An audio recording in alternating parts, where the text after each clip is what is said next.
Hello everybody, welcome back into the Color Gemstone Academy. I am your host and instructor Paul Deasy, and this is my YouTube channel, Paul Deasy Gemstones.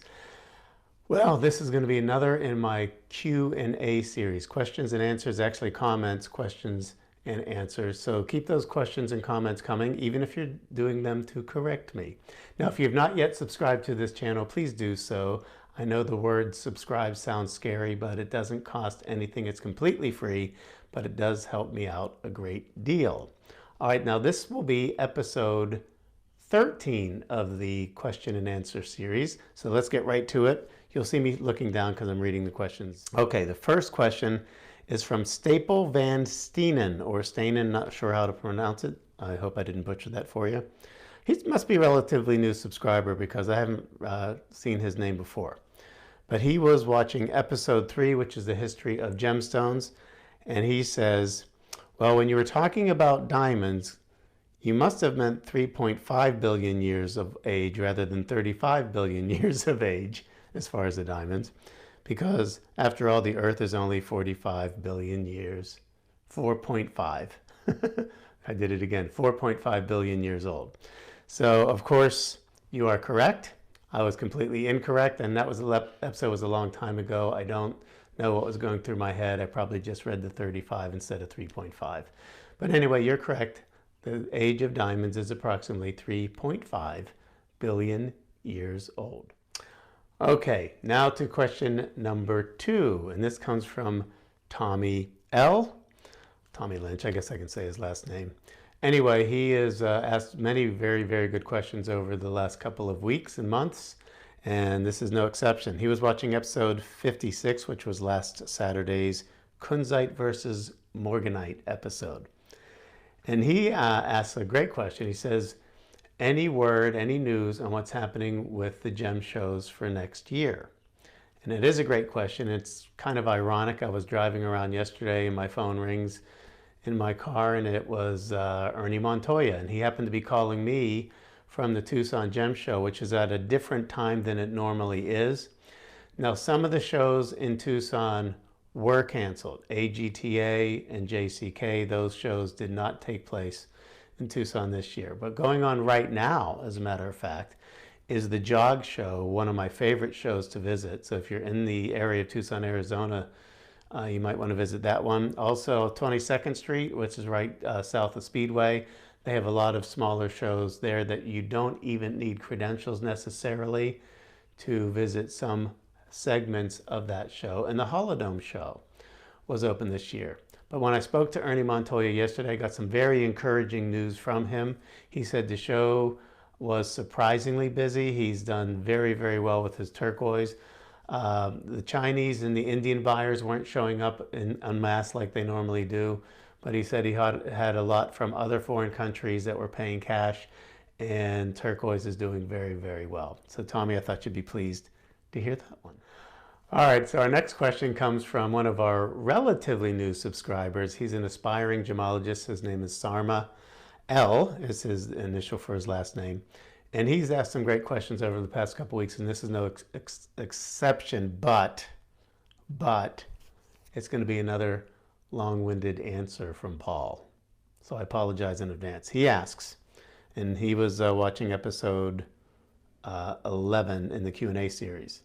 He said, another insightful and informative episode. Thank you for sharing your mine recommendations. Could you explain the difference between North American opals, like Mexican and Nevada Virgin Valley opals, Ethiopian opals, and Australian opals?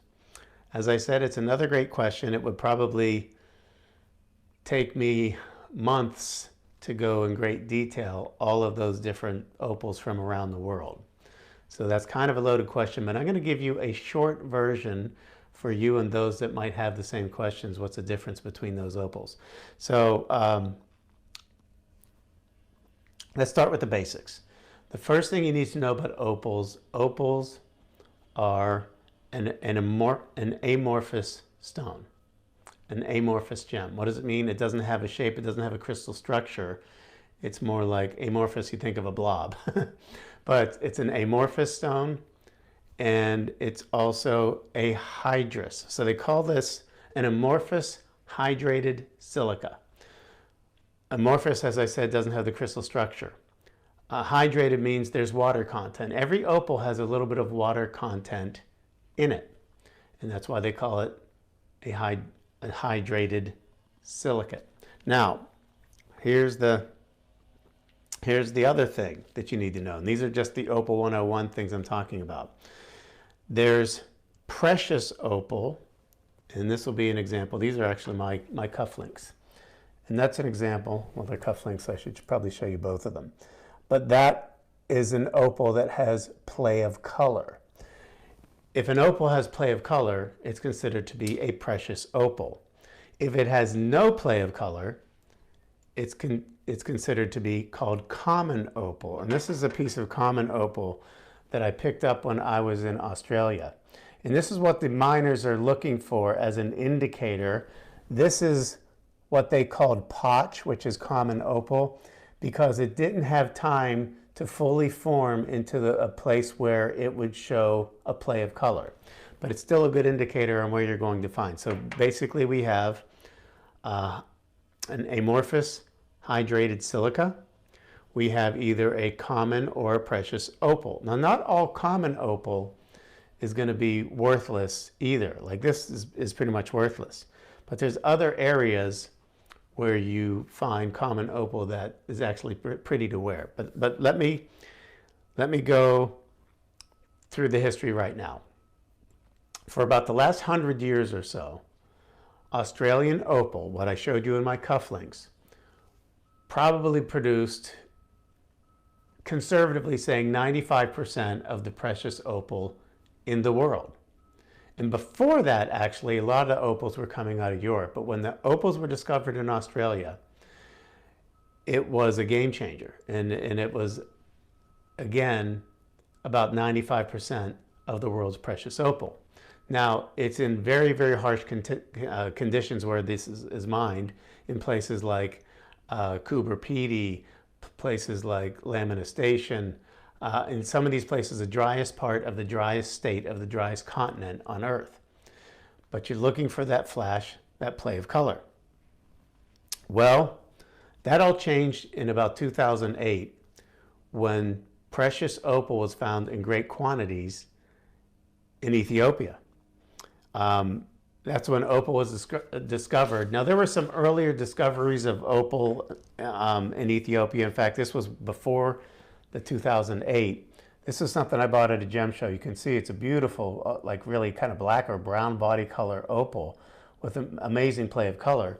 And that's from Ethiopia. And I had thought pretty much at that time, it was really just for specimens and not really made for jewelry. And especially some of those earlier areas, the opals had a tendency to crack or craze, as they say, in gemological terms.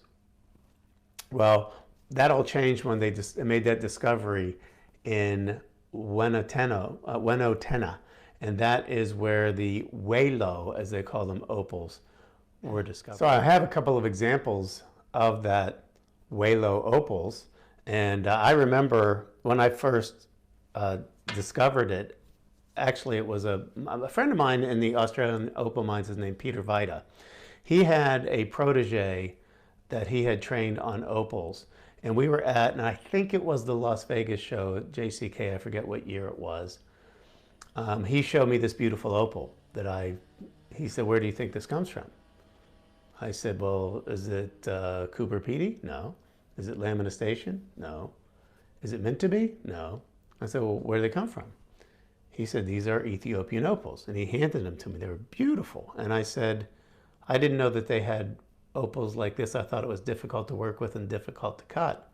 He said, "No, I've been working with these and cutting them for many years, and they're really great." Well, it just absolutely took off. It exploded in its popularity. I sold millions and millions of dollars worth of Ethiopian opals when I was doing my line on Shop NBC. And he handed me, this was, I'll never forget it, he handed me some of the opal. He said, "I want you to put your finger on that." And I put my finger on it, and it stuck to my finger. It felt almost sticky. And he said, "That's because these are hydrophane opals, and they kind of suck up and lose moisture until you actually do the cutting and polishing of them. You know, he was showing me that in the rough. So it was really kind of a game changer, but you had to know what you were doing. But I said I had some examples. Now this is an amazing example. By the way, if you're looking at all those, here, I should probably use my left hand. I was cooking and I had some grease go on my hands, so that's why I got all of those things. So this is a relatively lighter body color Ethiopian opal, and it rivals the play of color, if not better than the Australian opal, at a fraction of the cost.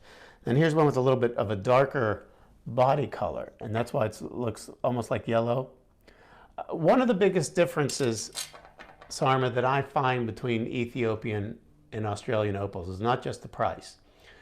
I feel like when I'm dealing in my my Australian opals, which again, these are you usually have a good play of color, and it may be either a greenish blue body color with a play of color, or you might get in something that has the oranges and the reds, and you will pay, like this is, even though it's Ethiopian, you see more of the reds and the orange flash in there, and that generally commands a greater price.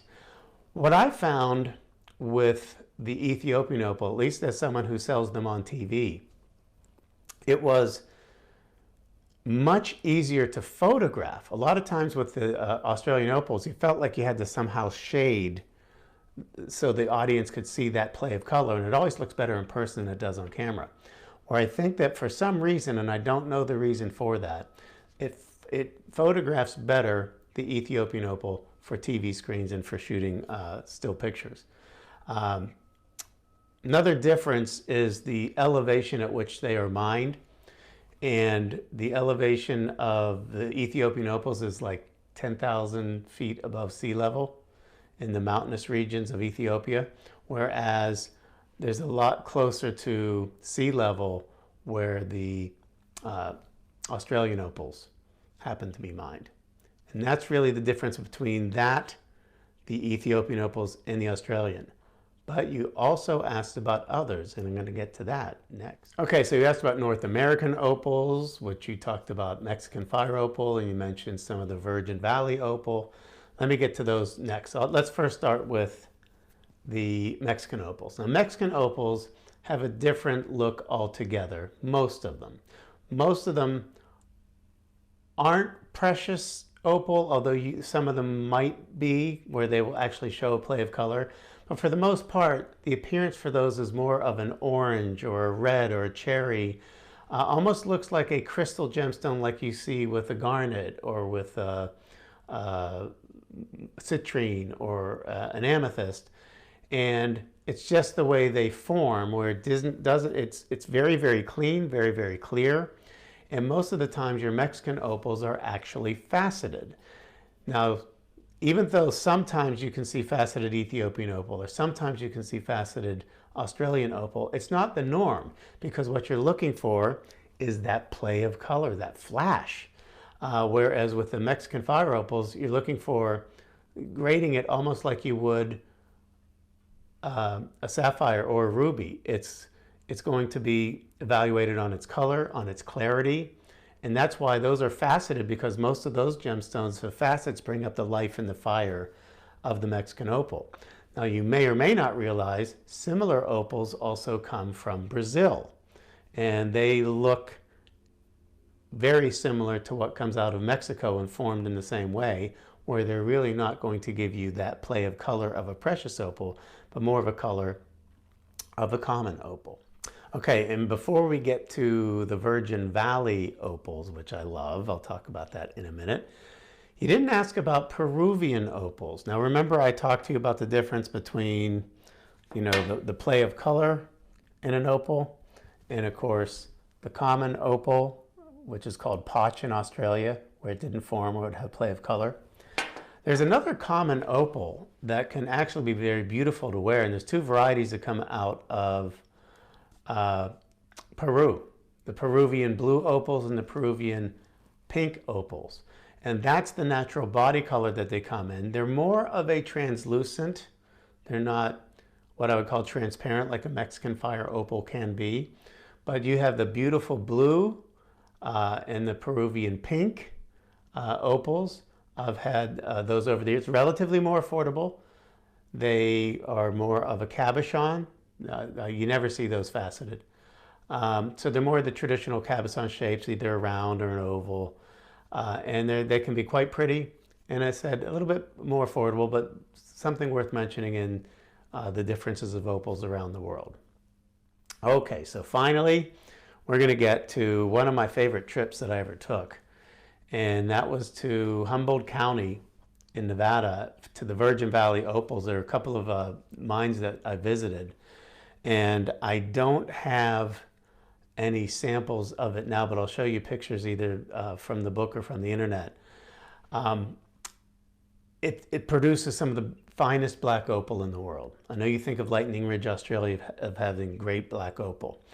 The difference between the Virgin Valley and what's happening in Lightning Ridge in Australia is it's not found in significant commercial quantities, so it's not ever going to be a big source of black opal.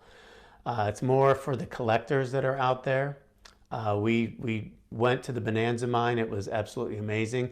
It's one of those places I talked about in our another question and answer series about where you could go for a gem mining experience, and that's one of the places you can go. You pay a little bit of money, you go through the tailings, try and find an opal. In this case, it would be a black opal, which would be very valuable, but it just doesn't have the commercial output to really be on the map as producers of gemstones in precious opal.